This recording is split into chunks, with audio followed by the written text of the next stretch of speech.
আসসালামু ভিউয়ার্স, আমরা চলে এসেছি মুন্সিগঞ্জ থেকে। এখন নারায়ণগঞ্জে আছি, ঠিক আছে।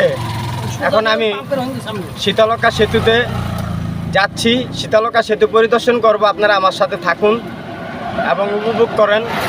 এখন আমি নারায়ণগঞ্জ থেকে আমি বন্দর যাচ্ছি, বন্দর নারায়ণগঞ্জ, ছোটো নারায়ণগঞ্জই। তো এখন আমি শীতলক্ষা সেতু অতিক্রম করব, আপনারা আমার সাথে থাকেন, দৃশ্যটা দেখেন, উপভোগ করেন। অ্যাকচুয়ালি বন্ধুরা, ড্রাইভ করি ঠিক আছে, এটা আমার কর্ম, কিন্তু ঘোরাফেরা জীবনটা অনেক আনন্দময়। তাই আমি চাই আমার সাথে আপনারা উপভোগ করেন। এখন আমি ধীরে ধীরে শীতলক্ষা সেতুতে চলে যাব।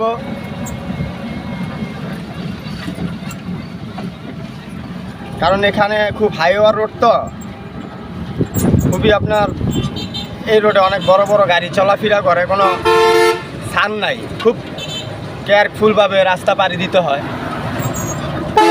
কিছুক্ষণ পরপরও এখানে দুর্ঘটনা হওয়ার সম্ভাবনা আছে। তো বন্ধুরা, চলুন আমরা শীতলক্ষা সেতুতে উঠে যাচ্ছি, আপনারা আমার সাথে থাকেন, দেখেন আমি শীতলক্ষা সেতুতে চলছি। এর শেষ পর্যন্ত আপনারা আমার সাথে থাকবেন এবং উপভোগ করবেন। দেখেন এটার উইদার ভিউগুলো দেখেন কতটুকু সুন্দর। এটা হলো চর সৈয়দপুর।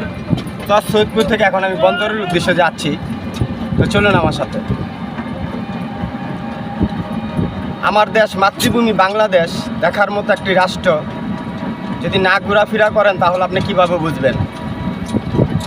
তাই ঘুরতে ফিরতে হয়, নিজের মন ভালো থাকে, স্বাস্থ্য ভালো থাকে, সব কিছুই ভালো থাকে। তো চলুন আমরা ব্রিজে উঠে যাচ্ছি, আমার সাথে আপনারা ব্রিজটা উপভোগ করেন। প্রিয় বন্ধুরা, গান বাজনা আমি ছোটোবেলা থেকে করি। তো এই গান বাজনার শিক্ষাটা আমার আব্বু দিয়ে গেছে। উনি একজন কণ্ঠশিল্পী ছিলেন, প্লাস একজন মুক্তিযোদ্ধা ছিলেন, সৎ, এবং আমার আব্বু অনেক দুঃখী একটা লোক। তো উনি মারা গেছে, ওনার জন্য সবাই দোয়া করবেন। আমার আব্বুর আদর্শ নিয়ে আমি আছি, থাকবো মৃত্যুর আগ পর্যন্ত। আমার পিতা আমার যে শিক্ষা, যে আদর্শ দিয়ে গেছে, সেভাবে আমি থাকবো। প্রিয় বন্ধুরা, দেখুন নদীর চারপাশে সিমেন্ট ফ্যাক্টরি। এটা হচ্ছে একটা এলাকা, একটা গ্রাম, সৈয়দপুর। এখন আমরা ব্রিজের উপরে ধীরে ধীরে চলে যাচ্ছি। এটা হলো শীতলক্ষা সেতু, এর নিচে শীতলক্ষা নদী বাহিকা চলে গেছে। এখন আমি বন্দরের উদ্দেশ্যে যাচ্ছি, শীতলক্ষা সেতু পাড়ি দিচ্ছি। আপনাদের কাছে কেমন লাগলো? ভালো লাগার বিষয়টা কমেন্ট করে জানাবেন, ভুল ত্রুটি হলে আমাকে ক্ষমা করে দিবেন। প্রিয় বন্ধুরা, এটা হচ্ছে শীতলক্ষা সেতু, আর এর নিচে হলো শীতলক্ষা নদী। এই দুই সাইডে এটা হলো বন্দর, এই সাইডে হইলো আপনার নারায়ণগঞ্জ। আর এই যে দেখেন ব্রিজের অপর পাশ ঠিক একই রকমভাবে শীতলক্ষা নদী চলে গেছে। তো যাই হোক, আপনারা কিছু মনে করবেন না, আমি ছোট্ট একটি গান করি। হায় রে আমার মন মাতানো দে, হায় রে আমার সোনা ফলা মাটি, রূপ দেখে তোরে এত বেশি ভালোবাসিলাম তোর, যত দেখি তত আমার নয়ন জুড়ায় না। হায় রে আমার মন মাতানো দে, হায় রে আমার সোনা ফলা মাটি, রূপ দেখে তোরে এত বেশি ভালোবাসিলাম তোরে, যত দেখি তত আমার নয়ন জুড়ায় না। তো প্রিয় বন্ধুরা, আমি মোহাম্মদ ফিরোজ বাবু, নারায়ণগঞ্জ বন্দর চলে এসেছি। শীতলক্ষা সেতু এখন শেষ পর্যায়ে। আশা করি আমি আপনাদেরকে বিনোদন দেওয়ার জন্য চেষ্টা করেছি। কতটুকু বিনোদন পেলেন আমাকে কমেন্ট করে জানাবেন। ইনশাল্লাহ আমি আরও গুরুত্বপূর্ণ কিছু জায়গা আছে নারায়ণগঞ্জ দেখাবো।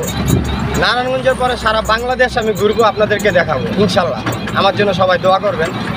তো ব্রিজের শেষ প্রান্তে আমি চলে এসেছি, টুল বক্স পর্যন্ত আপনাদেরকে নিয়ে যাব, তারপর আমি সমাপ্তি ঘোষণা করব। ছোট্ট বন্ধুরা ও আমার সমবয়সী বন্ধুরা ও মুরব্বী পিতামাতা যারা আছেন, সবার প্রতি আমার সালাম রইল।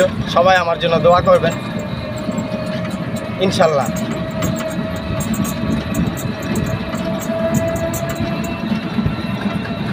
আমি ব্রিজের শেষ প্রান্তে চলে এসেছি বন্ধুরা। শীতলকা সেতু শেষ, এখন আমি বন্দর চলে আসলাম। আমি মুন্সিগঞ্জের উদ্দেশ্যে গেছিলাম, তো মুন্সিগঞ্জ থেকে এখন আমি নারায়ণগঞ্জে চলে এসেছি। তো ধীরে ধীরে আমি টুল বক্সের কাছে চলে যাচ্ছি, আপনারা আমার সাথে চলুন, টুল বক্স পর্যন্ত নিয়ে যাচ্ছি। তো বুড়িগঙ্গাতে নেয় 30 টাকা, সেতু পার হইলে আসতে যাইতে 60 টাকা যায়, আর শীতলকা সেতু 25 টাকা করে নেয়, আসতে যেতে 50 টাকা। তো এখন আমি টুল বক্সে টিকিট কাটবো, 25 টাকা দিব, আপনারা আমার সাথে উপভোগ করেন, চলুন। প্রবাসী ভাই বন্ধু যে যেখানে আছেন সবার প্রতি আমার সালাম রইল, সবাই পরিশ্রম করবেন, কেননা আমাদের দেশটার অবস্থা তো আপনারা জানেন, আমাদেরকে আরও পরিশ্রম করে যেতে হবে। তো প্রিয় বন্ধুরা, আমি টুল বক্সে চলে এসেছি, এখন আমি টুল বক্স থেকে টিকিট কাটবো।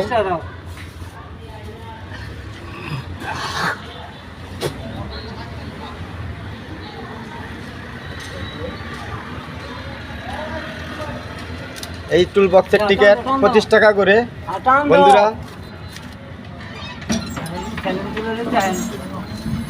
আসসালামু আলাইকুম প্রিয় বন্ধুরা, আমি ফিরোজ বাবু বিদায় নিচ্ছি, সবাই আমার জন্য দোয়া করবেন।